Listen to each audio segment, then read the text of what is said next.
Hello and welcome to our monthly EDGE webinar. We're glad you're able to join us today. Before we get started, I would like to just say a few reminders, and one is to please place your questions in the Q&A feature. You can ask at any time, and you can ask anonymously, and you can also activate your closed captions if you haven't already. And one last thing, this webinar is recorded, and it will be available on our ACRO website by the end of the day. And without any further ado, I'd like to hand it over to Dave. Thank you, Dave. Thank you, Bellman. Welcome, everybody. It's always exciting to have another EDGE user group come up. And as Drew Carlisle reminded us, this is the earliest we can have it, the third Thursday being the 15th in this case. So I would like to talk a little bit about the International Standards Council, which is ACRO's body of experienced professionals. I think the least amount of experience we have amongst the members is, got to be 30 years as the minimum number of years in the field that members of the council have. In any case, they play a large role in shaping the standards and helping us out with research and analysis of credentials and education systems and setting standards. Also setting the credential advice that goes into EDGE. And in addition, they provide professional opportunities in the form of the fellowship program. You can see the members here. Our chair, Jasmine Saidi-Kunert, unfortunately can't be here today, but we do have Emily Say and Nancy Katz, both members of the council, both voting members of the council with us today. I think, oops, I already ran past my slides. so in any case, the members are from public institutions, private institutions, and also private credential evaluation agencies. So we get very kind of broad opinions from the members, and as I said before, all the decisions are based on a simple majority vote. Nothing can really appear in EDGE that has credential advice impact without being vetted by the IESC first. Without further ado, I think I'll turn it over to Julia for our poll. Yes. Hey, Belma, are you there? And can you launch our regular EDGE user group polls? As those come up, you will see we have the same three questions we always have. Are you an EDGE subscriber? Is this your first EDGE user group? And what segment do you represent? Go ahead and fill that out. And while you're doing that, I will tell you that August 15th, it is the day my mother has always told me that hay fever starts in fall. And as a longtime hay fever sufferer, that was always the case for me. And it wouldn't end until the first hard frost. But we are also in a waxing phase of the moon, and it's a good time to plant above ground crops. It's a good time for planting. It is not a good time for weeding. You are supposed to wait till the moon is waning to start weeding. So my suggestion would be that you look at your calendar whenever it's waxing and you have an excuse to be planting things, but an excuse to also not have to be weeding things. So it is a beautiful day here, and I see that in Colorado, it looks like it's a beautiful day there as well. So glad to hear it. Anybody else do any great gardening? You could throw it in the chat. How are we doing on our poll though, Velma? Let's see where we're at. Awesome. So out of the folks here today, 52 of you are an EDGE subscriber. Thank you very much. We appreciate your trust in us and your subscription with us. That's 93%. 4 of you are not. I hope you see this webinar as a chance to really think about, maybe you want to become an EDGE subscriber in the near future. Is this your first EDGE user group? Wow, 6 of you, 11% are new, and this is your first time. Thank you for being here. We're delighted to have you here. That always is something we really look forward to, is welcoming new folks to the EDGE user group, but we could not do this and we would not continue to do this if it weren't for those of you that have come back again. And what segment of the profession do you represent? 91% of you, 51% are from an institution. We have 4 from an evaluation service and 1 from the government. Always grateful for that 1 from the government. All right, Wonderful. Thank you all for taking the time to do that. Here is our agenda. We are going to talk about Thailand and Morocco, and I'm going to turn it over to Drew to sort of transition us into all of that. Drew? Thank you very much, Julia. Okay, so I'm just trying to get this straight. It's when it's waxing, that's when I'm planting things to go into the ground. And when it's waning, that's when I'm weeding to pull things out of the ground. Wax in, wane out. I'm gonna try to remember that. And so, but today, what we're really going to talk about, as aforementioned, some folks that are often with us are engaged in other activities today. They're actually doing some hands-on training that's taking place, and there were some items that were going to be discussed, but today we're going to switch it over and talk about some happenings that have been going on in Morocco, but also some education updates that we'd like to let you we'd like to make you aware of that we have updated within. Well, it has not yet been updated within Edge, but we've got it queued up to be updated within Edge following the end of this discussion. We get together, meet with the IESC every 2 weeks, as we talked about just a little while ago. And this is one of those things that we like to keep you informed about what is coming up, the research that is ongoing. Someone else that is not with us today had a presentation on some Austrian credentials that you're not going to hear about today, but that's another example of things that are happening. Nancy, would you like to tell us about some education credentials that are there in where are we, Thailand? Yep, we're in Thailand. All Good right. afternoon, everybody from Chicago. We're talking about the postgraduate diploma in education and the advanced diploma in education. These are awarded by colleges of education and public universities following the completion of 1 to 2 academic years of undergraduate study in education beyond a bachelor's degree. The bachelor's degree is not in a field of education. So you do an bachelor's degree in chemistry or in history, and then you decide you want to teach in Thailand, the K through 12, and then you do this either a postgraduate or advanced diploma in education. The coursework, when we look at the transcripts and we look at the coursework, these are at the undergraduate level. And this is very clear in the sampling of universities and colleges of education that teacher training at colleges in Thailand that we reviewed. Please note that in Thailand, historically, in order to be a teacher, you need to have teacher training at a public university or a public college of education. They have now morphed into the former colleges of education called Rajabats have now morphed into universities for the most part, or colleges, and they are public. There are many private universities in Thailand, but they do not have the permission to teach education studies in Thailand. So you get a bachelor's degree in a field, whatever field, just not education. You decide you want to teach, you go forward and you do postgraduate diploma or an advanced diploma in education. It's 1 to 2 years, depending if you take part-time or full-time. And then we recommend that these be equated to undergraduate studies in the United States if they're looking for transfer credit. If they want to continue their education in Thailand, they will not get graduate study for that. They go into, they can continue with employment, or they would go into a master's degree from ground level. This is not uncommon in other countries, such as in Canada.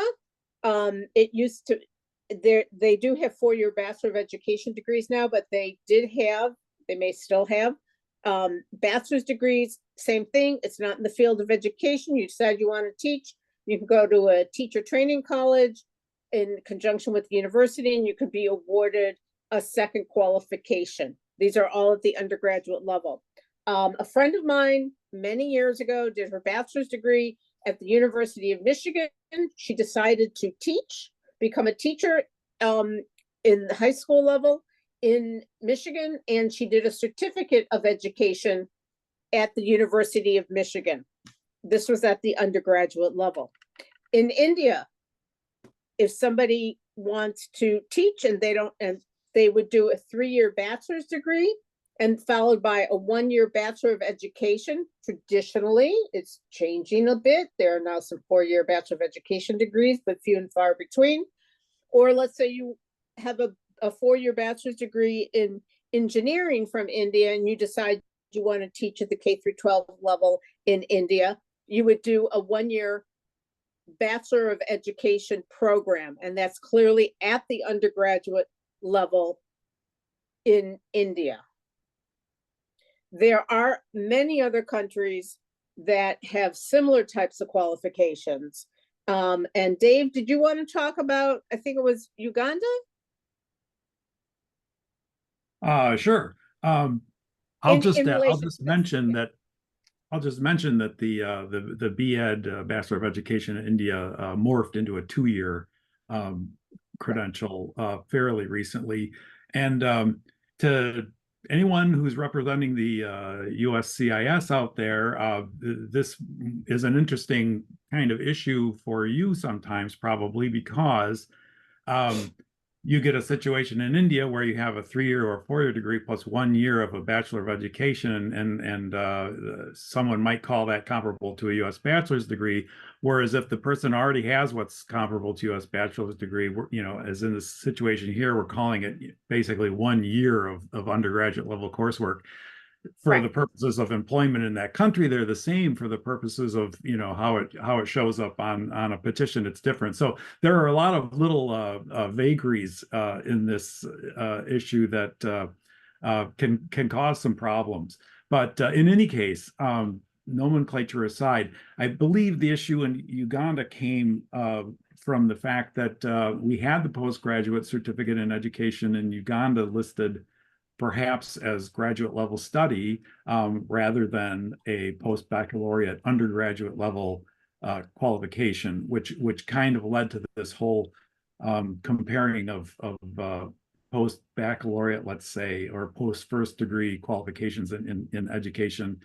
Teacher training, that is. There are some theoretically based Bachelor of Education degrees that aren't meant for teachers. But in any case, what we're doing kind of on a broader scale is trying to go through all the countries that may have this kind of post-degree teacher training certification program of maybe 1 year, sometimes a little bit less, to try to catch them all and make things standard so that it's not creating such a disparity of results.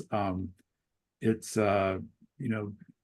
we already have the problem of people from a country, let's say people from India coming into the UK and getting postgraduate qualifications with something that in the US might not be considered baccalaureate level. But this kind of setting a stake down for future reference, we will be getting all these things in line so that when it's appropriate and it's after what we would call something comparable to US bachelor's degree, we will be showing it as advanced undergraduate level study or additional undergraduate level study. We're running into kind of a apples and oranges thing with credentials that have the same nomenclature. So you'll have postgraduate diploma as something which is maybe the first step of a master's degree program versus a postgraduate diploma or a postgraduate certificate, which is definitely not meant to be the first component of a master's degree in a modular system, and you're just going into additional undergraduate level study. So in any case, that's something that we just always have to be aware of. Some false friends, as they say in French. The translation isn't always as obvious as it would seem from the name of the qualification. I think we probably exhausted the postgraduate diploma here, but there will always be more for us to talk about. I think we're Drew, we're now moving on to Morocco with Emily. Is that correct? I want to have a deep dive discussion into Morocco and understand the intricacies of what I can do with the master versus what I could do with that spécialisé. I love the whole region there. The Mediterranean's beautiful. I'm considering studying. Emily, can you tell me a little bit more about the master versus the master spécialisé? I would be happy to. In 2003, they started adopting the Bologna model, and then it was noticed that we were missing actually the master's degrees from that Bologna model in the Morocco profile. So the council met to discuss these very credentials. Belma, onto the next slide, please. So before we get into that, of course, we have to understand the pre-Bologna, or traditional model. So this is referring to the higher education system in Morocco, which is a 2 + 2 + 2 + 3 system. So the first 2 years of university study lead to a sub-award known as the university certificate. And the university certificate can vary in name depending on the area of study. So for example, it may lead to a university certificate in literary studies, a university certificate in scientific studies. You get the idea. After that 2-year sub-award, students who go on do an additional 2 years, and that leads to the licence or the maîtrise, depending on if it's more scientific in nature or not. That totals then 4 years of study. For those who want to move on to graduate study, they do either the DESS or the DESA, the DESA being the Diploma of Higher Advanced Studies. This DESA has coursework, research, thesis, and gives access to a doctoral degree. The DESS, however, is coursework only and does not give access to the doctoral degree. So for that reason, in this rendering, you see a black box or outline around the DESS and the doctorate because they can't move any further in those tracks. So that is the pre-Bologna model, within which Morocco was working. And then starting in 2003, 2004, they were adopting the LMD, the Licence Master Doctorat model after the French system or the Bologna model. And they finished, I guess, the adoption by around 2008. So it was over a long process. So we talked about in the pre-Bologna model, the 2 + 2, right? That 2-year sub-award and then the additional 2 years leading to the licence or the maîtrise. So that 2 + 2 in the old model was collapsed into now a 3-year licence, regardless of the major. We have the fundamental licence, which is the more traditional or academic. We have the professional licence. And then there are those who may have completed 2 years of study, gotten the DUG, and then did an additional year and got the licence. But however you cut it, licence representing 3 years of study. The professional licence, as the name would suggest, is more applied in nature, and that's why it has a dotted line around the outline. It does give access to master's degree studies, but because it's more applied, you just don't see as many students moving on from that point. Usually those who intend on moving on to graduate level study would do the fundamental licence. So after that, they would do the master or master spécialisé. The master has, again, also coursework, research, thesis, and gives access to the doctoral degree, whereas the master spécialisé does not. Master is more applied. And so again, that's why you see the master spécialisé and the doctorate with a dark box or outline around it, showing that that's as far as you can get within those tracks. All right, so on to the next slide, please. So what I want to ask is, knowing what we know about the master spécialisé, how that fits into the overall educational system, would you recommend a U.S. master's degree equivalency? or Canadian, I suppose, for those Canadians in the group. If you could drop that in the chat.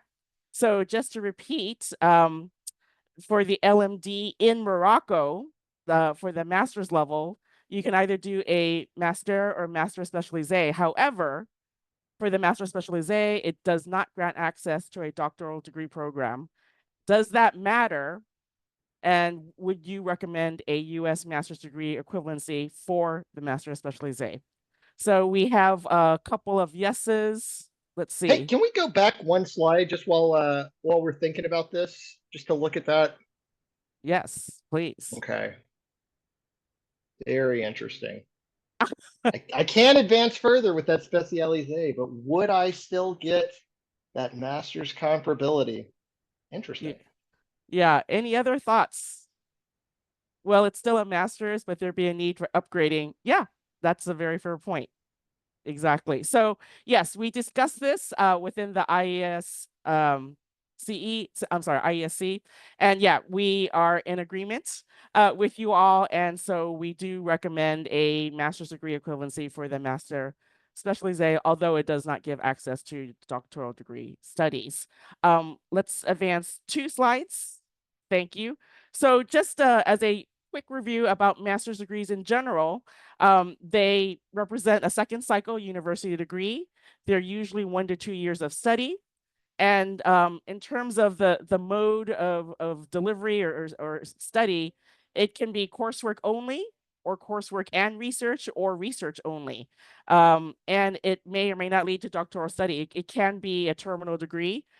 Traditionally, the MBA, Master of Business Administration, and the MFA, Master of Fine Arts, traditionally those were considered terminal degrees because you couldn't advance any further in those fields. Of course, nowadays we do have the DBA and the DFA, but the idea is that there is this concept of terminal degrees even at the master's degree level. So when you look at the master spécialisé, it does fit within all these components. So yes, we would indeed recommend a US master's degree equivalency. On to the next slide. So just as a recap, there are usually 2 types of masters in Morocco, the master being coursework, research, and thesis, whereas the master spécialisé, instead of research and thesis, it has an internship component. These 2 degrees were first awarded around 2008 in Morocco. And the thing to note is that although Morocco did adopt the LMD structure, and making it Bologna compliant, the use of ECTS, however, is not universal in Morocco. So sometimes you'll see it and sometimes you won't. If you don't see it, don't be alarmed because it just depends by program, institution of study when we're talking about Morocco. On to the next slide. So this was an interesting tidbit when we were looking into the master's degrees in Morocco, because again, we have to look at it in terms of the entire educational system. And there was actually not too long ago an attempt to move to the 4-year bachelor degree, but that move or transition was supposed to happen around COVID. And of course, there was resistance to it. And then as far as we know, that idea has since been abandoned, and they're sticking to the 3+2+3 LMD model. What's nice to know is that this actually was referenced onto the next slide. This is actually referenced in the Morocco profile in EDGE under emergent news. So for those of you who may not be aware, ACRO is really good at curating and sharing news about educational systems, whether or not they may impact a certain credential or just the educational system in general, or grading scales, examinations or whatnot. It will appear under emergent news. And so it was really nice to see that this was actually referenced in the Morocco profile. So just a little plug there for the emergent news. And next slide. Yes. So this is, I want to thank ACRO for allowing me some time to share this with you. You may be aware that the TICEP conference is coming up in October in Quebec City, and there is a group of us working on a presentation on does program length matter? And so we would love for you all to participate in this online poll. And then we're going to share the results at the presentation at the conference.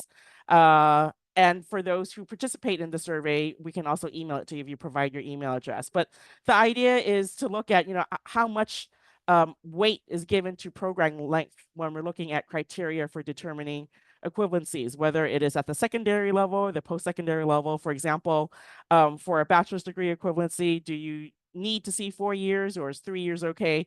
So that poll is, I promise, super quick, but it does like to capture some of that information and see where you're all at. So I would love for you all to participate if you're interested. And again, you will get that information either if you provide your email address or at the conference itself. Thank you all. Oh, yes, Ina just mentioned early bird registration is up this week. Thanks again.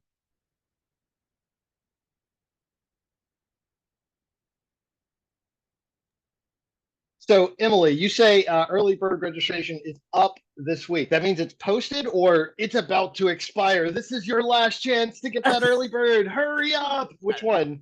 Thank you for the correction. It is door number 2, meaning it's I think the last day is the 16th. It's meaning it's the last chance to register early bird prices the end of this week.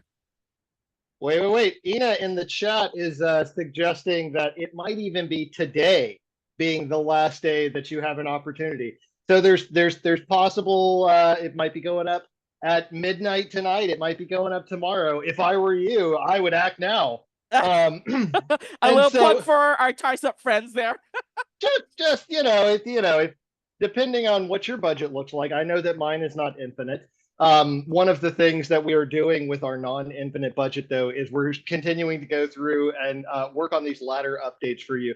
Dave, one of the things that we mentioned during the last Edge user group is that we were going all the way. We weren't going just as the train travels, west to east across Canada, but we were trying to make sure that we were getting all of the provinces reflected. And one of the things that we wanted to kind of talk about is that just like how it's not an uncommon track to see this degree in education, this degree that is designed for teachers to be allowed to teach following another bachelor's degree. It's not uncommon to see these pathways in Canada where you start off in a particular program, yet you never are issued a degree and you finish somewhere else. Can you talk just a little bit about how we were representing that graphically? Absolutely can. And just to direct your attention to the chat once more, I was informed this morning that it closed early registration tomorrow. Whether that meant that it was through the end of today or through the end of tomorrow, I began to question. But Ina has kindly put the TISEP link up there. And as I clicked on that, Drew came to draw me back into the discussion. So I'll let you all read that for yourselves and decide whether you're going to register. I myself have not registered yet, and I do need to. So in any case, let's talk about Canada in terms of not only just the provinces, but also the territories are represented by our ladders. And one of the issues we had was the issue of showing degrees that may be earned by citizens of a given province or territory that aren't awarded by any institution within that territory is the real question about it. And so we decided to not reflect those in the ladder because sometimes you have things that are degrees that are awarded by Memorial University in Newfoundland or something like that, rather than where the person's taking the program. We decided not to show a credential unless it was awarded by an institution within that specific province or territory. The next problem we had in doing these, I think it's a total of 13 ladders that we have for Canada, was showing admission to professional programs in law, medicine, dentistry, pharmacy that did not require a bachelor's degree, but required completion of usually 2 or 3 years of work within a degree program. So it wasn't just an amalgamation of credits from wherever. And granted, a university usually won't let you do that, just sign up for ad hoc credits without being in a designated degree program.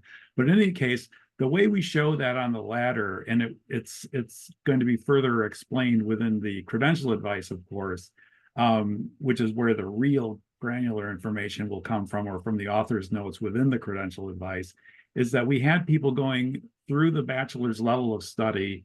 So the bachelor's box after, whatever the secondary certificate would be called on the ladder.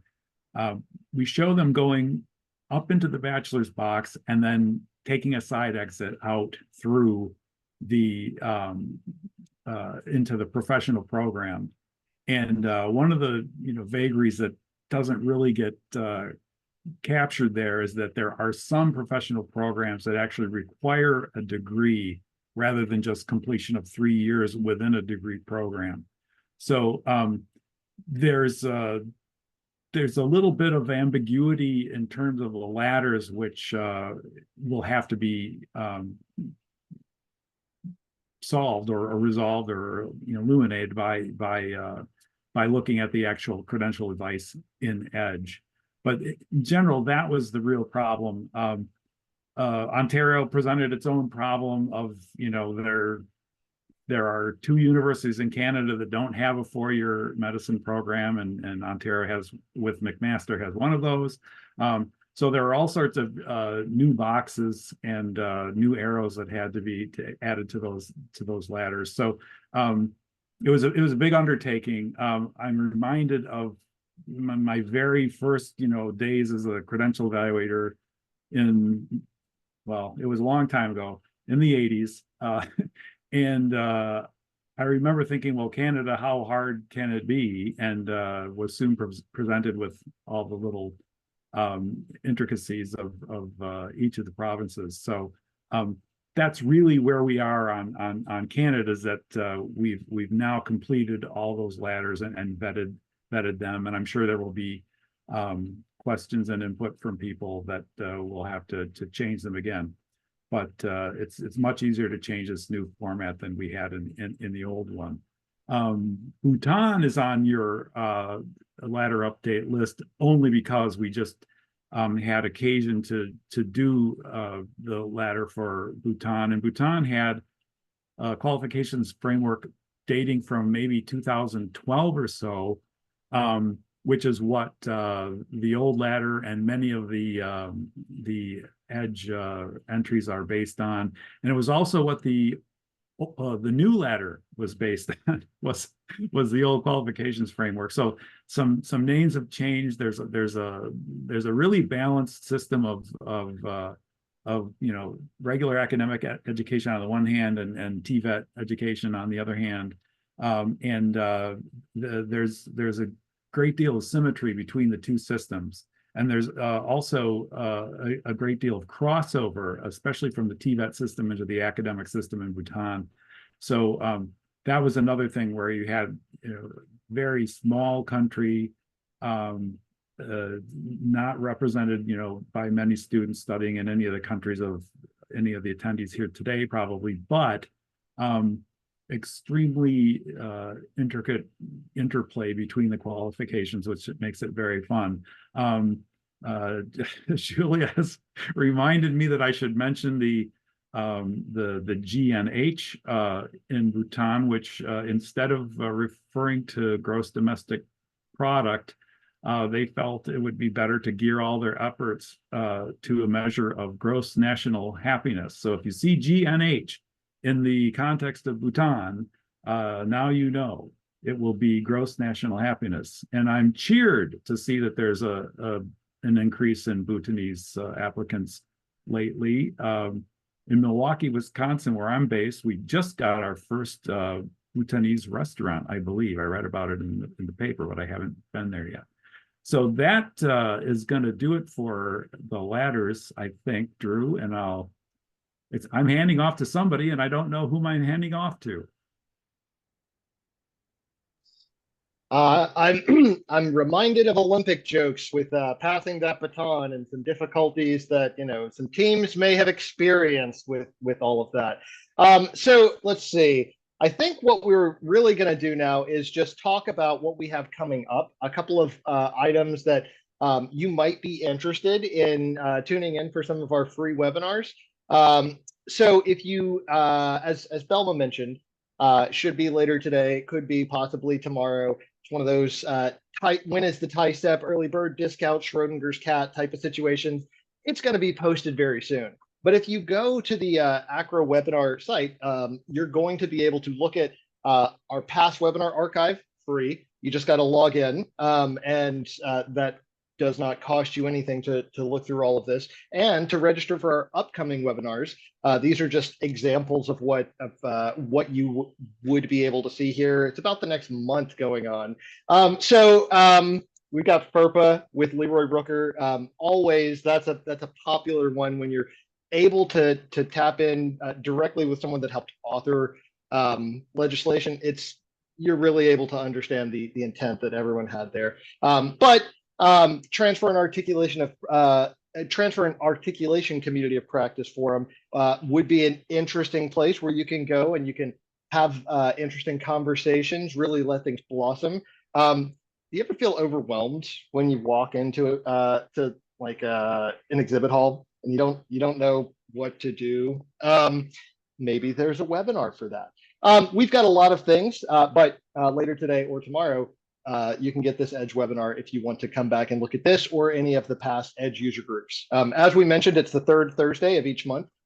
This is the earliest that it's going to be. Every once in a while we have to switch it about, but this is where you'll find us.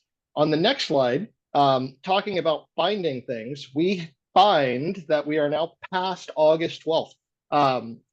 We have now closed all of our call for applications for the IESC Fellowship, and the IESC is in the process of reviewing all of these right now. We've received folks, various institutions, various levels of their careers, I'm really excited every time folks submit all of their writing samples, their CVs, to look at the folks that are excited to dive deeper into credential evaluation. I don't know if you've noticed, like to go down rabbit holes sometimes and start doing lots of research, and it's a lot of fun to learn all of these things about different education systems. And so for everyone that has already that submitted your application, we're going to be sending out those notifications. You should be receiving those either tomorrow or Monday is how you're going to get that notification that, yes, we have everything from you if we need anything else from you. Thank you for everyone that has applied. We, in a previous EDGE user group, you've heard from someone that is currently a fellow, their experience, what has been going on with the research process, learning how you're never alone during the process, and you're really guided through in an effort to push towards publication, towards presentation, and professional collaboration. And on the next slide, we're just going to talk about one last thing. We've mentioned it before, but the Acro Exchange. If you have content questions, please put them into the Q&A right now. But if there's not a live webinar where you can pose questions, we really encourage you, if you are an Acro member, which is not something that all EDGE subscribers are, but EDGE subscribers that are Acro members get a discount. But if you're an Acro member, you can get in and you can pose your question here in the international activities community. And that's where you're going to connect with, Acro professionals are in there, your colleagues at institutions, or it's members of the IESC are answering questions. It is folks that are engaged in a community and want to contribute where they can, share knowledge where they can, and ask for the assistance when they identify something that they need a little bit of help with. Always better to learn to fish rather than just eating for a day. And the Acro Exchange has a bunch of different communities that you can join. And on the next slide, we're going to talk about whatever questions that have come in. Dave, Julia, I'm not sure who has been reading through all of the questions we've been getting, but I'm going to call on Dave to come moderate for us. Did you get your Yes, TISEP registration done yet? It's taking me a little while to get my unmute and video buttons off. So we have two questions in the Q&A. I went into Edge and I was trying to unlock the Gambia grading scale issue, and it was still spinning at the time you called on me. So I haven't seen that yet, but I can. How about if we take the second question first? I'll just kick it off, and then probably Emily can take over from here. But there's a move. I'm just speaking generally. There's a move in Nepal to have the base credential for either university or for the vocational technical sector diplomas to be 10+2. It's currently still 10. For most of it. And so it's not uncommon that you're seeing people with standard 12 getting into these 3-year programs that previously required only the SSC grade 10 standard.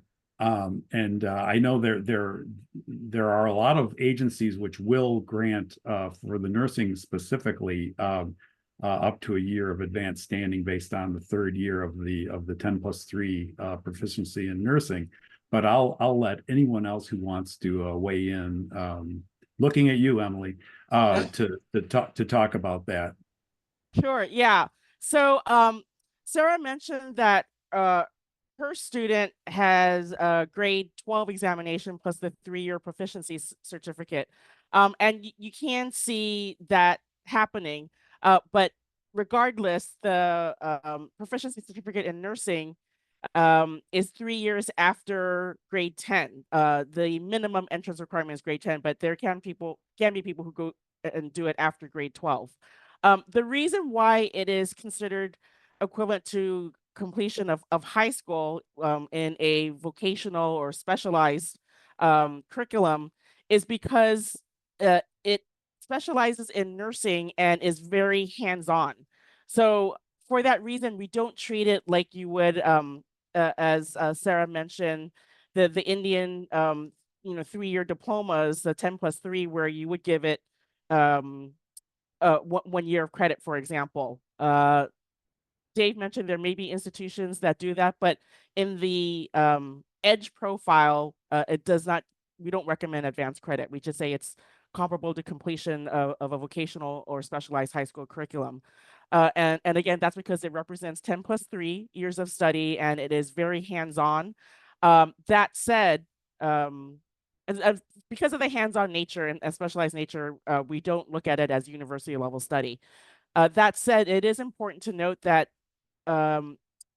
those in Nepal with this 3-year proficiency certificate can do a top-up program called the post-basic bachelor's degree in nursing. And what happens is they only have to study, depending on the university, an additional 2 to 3 years of study, and then they would come out with a bachelor in nursing, and they would be regarded as having the same status as a straight 4-year bachelor of nursing degree holder.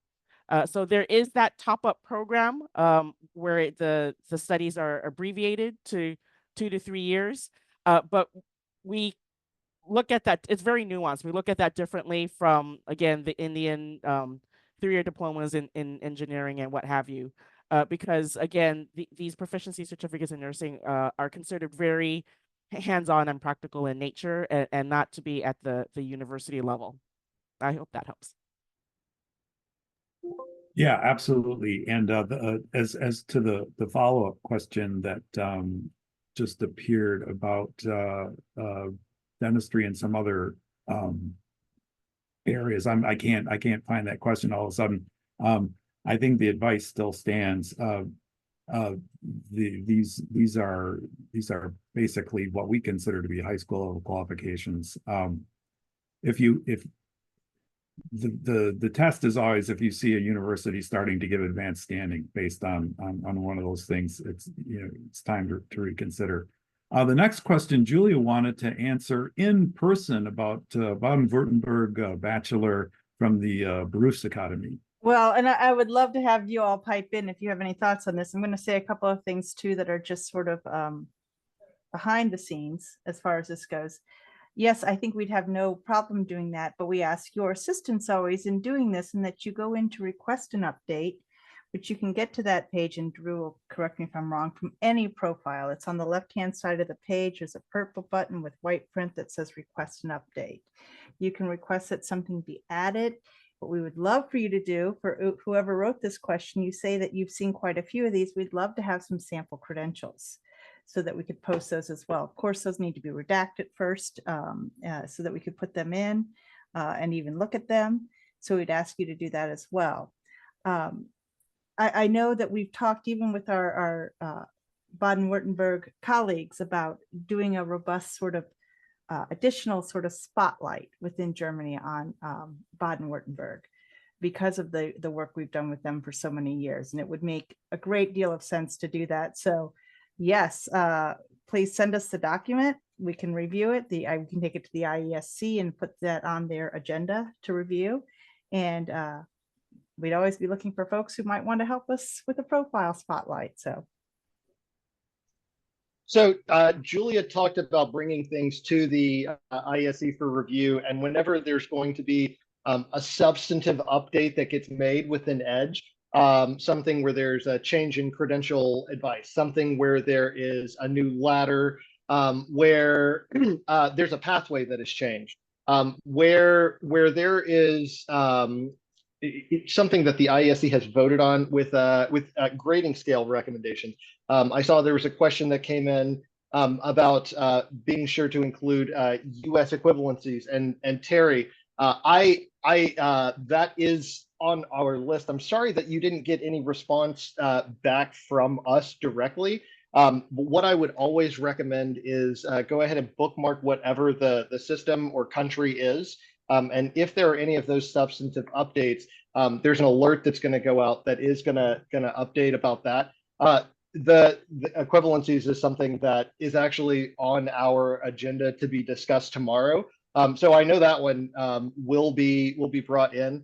We've had various submissions from lots of you, and as Julia mentioned, on the left-hand side of each page within EDGE, there is a way to request that update, and it is it informs us what page you're coming from.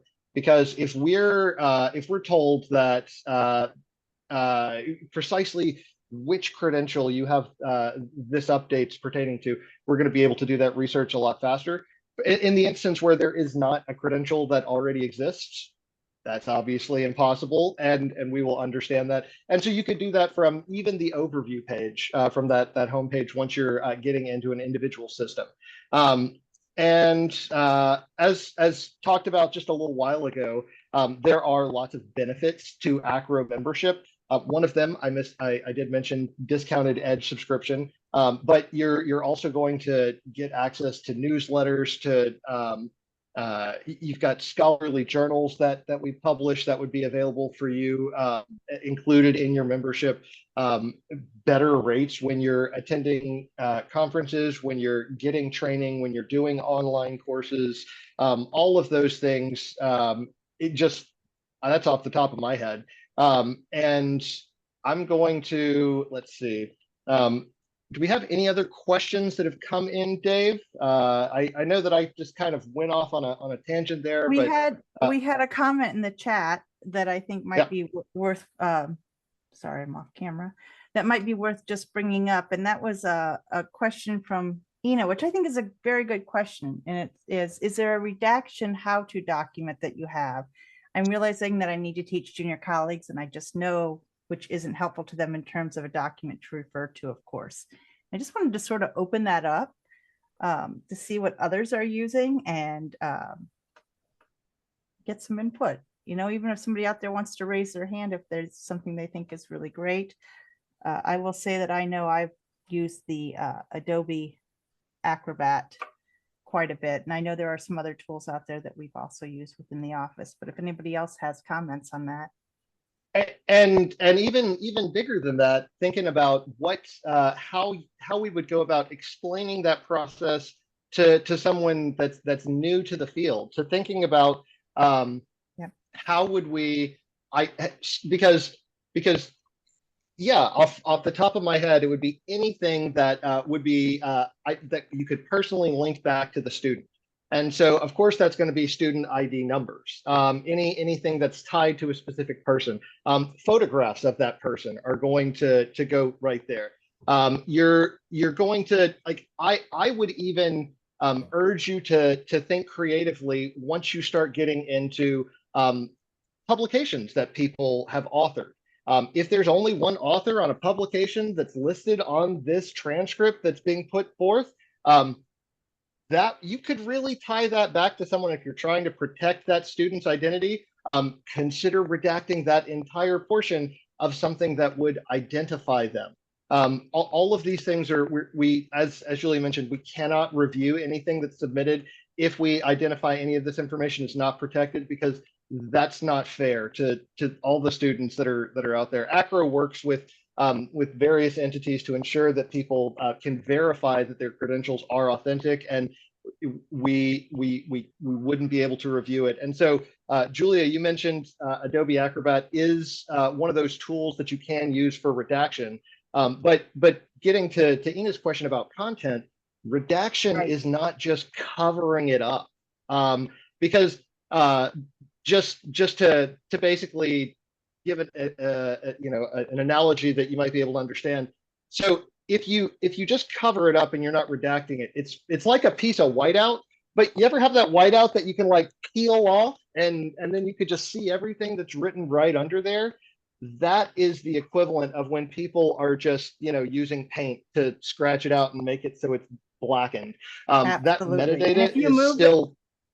And if you move the document, sometimes if you have this in a PowerPoint or something, and that name appears again, it's just covered up right there in that space. So and I would also say, Drew, that it depends on the documents change, son of, daughter of, any of that information you probably want to lose too. So it's a great question as far as thinking through what are all the personally identifiable information that we would need to get rid of. And I think we can look to some privacy docs as to what is personally identifiable information. So yeah, we talked a little bit about that. I don't know if anybody else has anything they'd like to add. Emily or Nancy or. No, I think we covered it. It's making sure to protect privacy and personal identifiable information. Yep. But no, I love that idea, actually having something that someone could reference, something that they could go back to. And for me, sometimes it's a little checklist as I'm going through, as I want to be sure that all of those pieces are done. Nancy, it seems like you've got something that you want to share with us. What do you got? I did put this in the chat just in case people don't see this. But I emailed Robert Prather, who's the executive director of TISEP, and I said, when is the price going up, tonight or tomorrow? And he said, tomorrow they will accept the discount price, and he won't be changing the price until Saturday morning. So good to know. If there's a problem, you can tell them that this is out of Robert Prather's mouth. So via Nancy Katz. So thank you, Nancy. That it's one of those things that I'm sure is helpful for at least one person in this room. I'll bet you it's helpful for many. Quebec City, it's beautiful in October, right, Ina? Well, so Julia, I'm gonna pass this right back over to you. Exactly, Ina. That is what there's this wonderful quiet and stillness that I love that goes along with the sound of snow. I really do appreciate that. it's a little bit of what I was hearing right now with, I think that's the end of the questions, right? That heavy silence. Yeah. Pack sandals and a parka. Yeah. Well, guys, we really appreciate you. As we said, the third Thursday of each month is when we're going to be here. Questions, you can always submit those using the request and update form on each page within Acro Edge. We're going to keep on going through updating those ladders for you, finding those educational credentials. We're looking forward to sharing more of our research and having more of the IESC back to give us the updates on everything that they've been working on. Hope that all of you have had an opportunity to do something for yourselves. Julia, I don't keep a garden, but this waxing and waning that you were talking about makes me, want to help something to grow. I mean, I have a couple of cacti, but makes me, want to do a little something. I've been learning how to hockey stop because my kid is getting into hockey. Maybe something in the dirt, not just on the ice. All right, well, let's try some Swiss chard maybe. Might be a good time to plant some of that. Some Swiss lettuce. chard. There you go. Leafy right. greens are good right now this time of year. And I hope you'll join us next month when our Edge user group is scheduled for September 19th. Not quite so early, so it doesn't catch you offhand as quickly. I want to thank Emily and Nancy for joining us today from the IESC. We always value your input and slides, so thank you for being with us. And thank you to all of you for taking the time to share this hour with us. Until next time.